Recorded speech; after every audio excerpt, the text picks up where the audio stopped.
Good morning বন্ধুরা, নতুন একটি ব্লগে আপনাদের সবাইকে ওয়েলকাম। আশা করছি আপনারা সবাই ভালো আছেন, সুস্থ আছেন। আজকে সকালটা একটু ঠান্ডা ঠান্ডা ছিল, কেননা কাল রাতে অনেক বৃষ্টি হয়েছে। সকালটাও কেমন মেঘলা হয়ে আছে। যা হাওয়া হচ্ছে তাই আমি ঘরের ভেতরে ব্যালকনিতেই আমি জামা কাপড়গুলো মেলে নিলাম, কারণ বাইরে দিলে সব পড়ে যায় নিচে। আজ আর রোদ উঠবে না বলে মনে হচ্ছে। ব্যাকগ্রাউন্ডে আওয়াজটা শুনে বুঝতেই পারছো, এখানে 24 ঘন্টা এরকম তীব্র ঝোড়ো হাওয়া বইতে থাকে। সকালের ব্রেকফাস্ট বানিয়ে নিয়েছি। আজকে ঘুগনি বানিয়েছিলাম। ব্রেকফাস্ট বানিয়ে খাওয়ার পর এখানে এসে একটু বসলাম। রুদ্র বলছে এখানে যে আজ বৃষ্টি হবে, তাই ছাতা মাথায় দাঁড়িয়ে থাকবো এখানে সারাক্ষণ। বৃষ্টি হওয়ার আগে বলবে আমি ছাতা মাথায় দিয়ে বৃষ্টি দেখব, কিন্তু যখন বৃষ্টি আরম্ভ হয়ে যাবে ও ভয় আর বেরোয় না। আমরা উপকূলবর্তী এলাকায় থাকি, আর এখানে সব সময় ঝোড়ো হাওয়া বইতেই থাকে। দূর থেকে দেখে এই পরিবেশটা খুব সুন্দর লাগলেও এখানকার মানুষের জীবনযাত্রা কিন্তু মোটেই সহজ নয়। প্রথমত এই এলাকাটা ভীষণ বন্যাপ্রবণ। একটু জল বাড়লেই চারিদিক ভেসে যায়। আর সবথেকে বড় সমস্যা হলো যাতায়াত। এখনও এখানে মাটির রাস্তা, কাছাকাছি কোনো হসপিটাল নেই, স্কুল বাজার হাট বলতে গেলে অনেক দূরে। কাল রাতে খুব বৃষ্টি হয়েছিল, তাই মাটি এখন নরম, বুঝতে পারবেন না, কিন্তু আমার আগের ভিডিও দেখলে আপনি বুঝতে পারবেন মাটিটা কত শক্ত। এখানকার মাটিতে লবণের ভাগ বেশি হওয়ার কারণে ভালোভাবে শাকসবজি চাষ করা যায় না। ওই যে দেখালাম চারিদিকে জল, চারিদিকে জলের উৎস। এখানকার মানুষের প্রধান জীবিকা হলো মাছ চাষ। রোদ বন্যা ঝড় সব কিছু নিয়েই এখানকার মানুষ প্রতিদিন লড়াই করে যাচ্ছে। এদিকে দেখুন, আমি দুপুরের খাবারের জন্য আমি রান্না বসিয়ে দিয়েছি। যেহেতু আমরা ভেজিটেরিয়ান, তাই আমরা খুবই সাদা সিম্পল খাই। আজকে বানাবো দই বেগুন আর কাঁকরোল আলু বেগুন দিয়ে একটা সবজি। রুদ্র দই খেতে খুবই ভালোবাসে, তাই প্রতিদিন আমাকে রুদ্রর জন্য দই বসাতে হয়।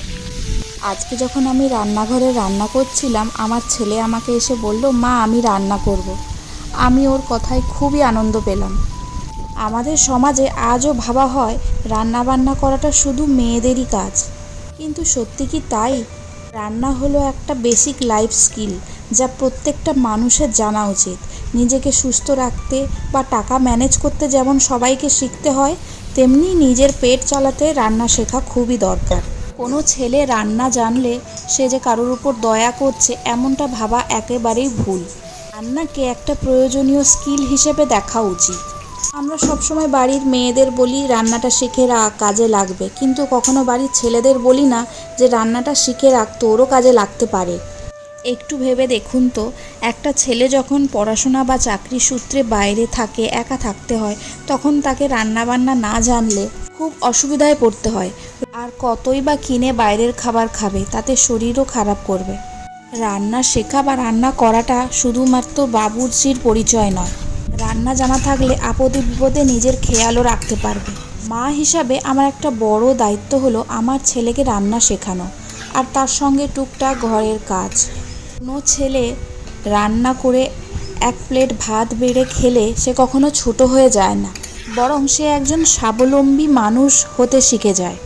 যে ছেলে নিজের খাবার নিজে বানাতে পারে, নিজের প্লেট নিজে ধুতে পারে, নিজের জামা কাপড় নিজে কাচতে জানে, সে যে কোনো পরিস্থিতিতে নিজেকে মানিয়ে নেয় আর টিকে থাকতে পারবে। তাই রান্না করা কোনো মেয়েলি কাজ নয়। রান্না হলো বেঁচে থাকার লড়াইয়ে একটি অস্ত্র। একটা সুন্দর আর সুস্থ পরিবার গড়তে ছেলে মেয়ে নির্বিশেষে দুজনকেই রান্না শেখাটা খুবই দরকার। এখানে দেখুন, রুদ্র কদিন ধরে আমাকে বলছে মিষ্টি খাবো মিষ্টি খাবো। ওয়েদার এতটাই খারাপ যে বাইরে বেরানো যাচ্ছে না। বাড়িতে পনির ছিল, পনির দিয়ে আমি একটু কালাকাঁদ বানিয়ে নিয়েছিলাম। খুবই সিম্পল। পনিরটাকে স্ম্যাশ করে ঘি দিয়ে একটু ভেজে, একটু কনডেন্স মিল্ক হলে ভালো হতো, কিন্তু আমার কাছে যেহেতু আমুলের গুঁড়ো দুধ ছিল, তাই ওটাকে একটু মোটা করে আমি গুলিয়েছিলাম। গুলিয়ে ওই ভাজা পনিরে আমি দিয়ে দেবো। একটু ভালো করে সেদ্ধ হয়ে এলে তাতে আমি একটু এলাচ গুঁড়ো দিয়ে 1 ঘন্টা মতো ফ্রিজে সেট হওয়ার জন্য রেখে দেবো। হ্যাঁ, উপর থেকে আমি একটু ড্রাই ফ্রুটস আমন্ড বাদাম ছড়িয়ে দিয়েছিলাম।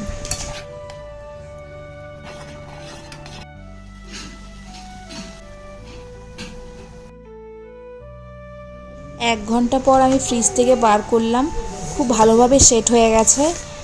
আর আমি এবার ছোট ছোট স্কোয়ার শেপে আমি কেটে নেব। খেতে কিন্তু দারুণ হয়েছিল।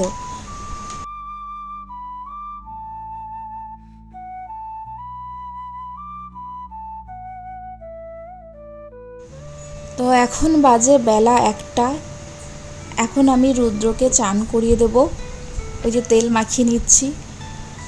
রুদ্রর এখনও জন্মচুল কাটা হয়নি, তাই পেছনের দিকে খুব জট লেগে গেছে, ওর ভীষণ গরম লাগে। ক্যামেরাটা অন করলেই ও সবসময় ক্যামেরার দিকে তাকিয়ে থাকে। তোমার পেছনের চুলটা দেখাও একটু। পেছনের চুলটা পুরোপুরি একদম জট লেগে গেছে। আমি এখন চান করতে যাব। কি এটা? এটা কি? চান করতে যাবে? ওকে যখনই সাবান মাখাই তখনই কাতুকুতু লাগে, ও একদম সাবান মাখতে চায় না। চোখ জ্বালা করবে না? করবে না। নমস্কার বন্ধুরা, আমার ভিডিওটি কেমন লাগলো আপনারা কমেন্টে জানাবেন, আর অবশ্যই আমার চ্যানেলটিকে সাবস্ক্রাইব করে পাশে থাকবেন।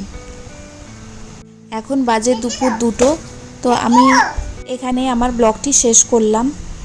এখন রুদ্রকে খাইয়ে আমি ঘুম পাড়াতে যাব। এই যে দেখুন, এই আমগুলি আমার বাড়ির পাশে একজন দিয়েছিলেন। খুবই মিষ্টি, খুবই মিষ্টি। বন্ধুরা অবশ্যই আমার ভিডিওতে একটা লাইক করে দেবেন। আজ আসি, দেখা হচ্ছে পরের ব্লগে। সবাই ভালো থাকবেন।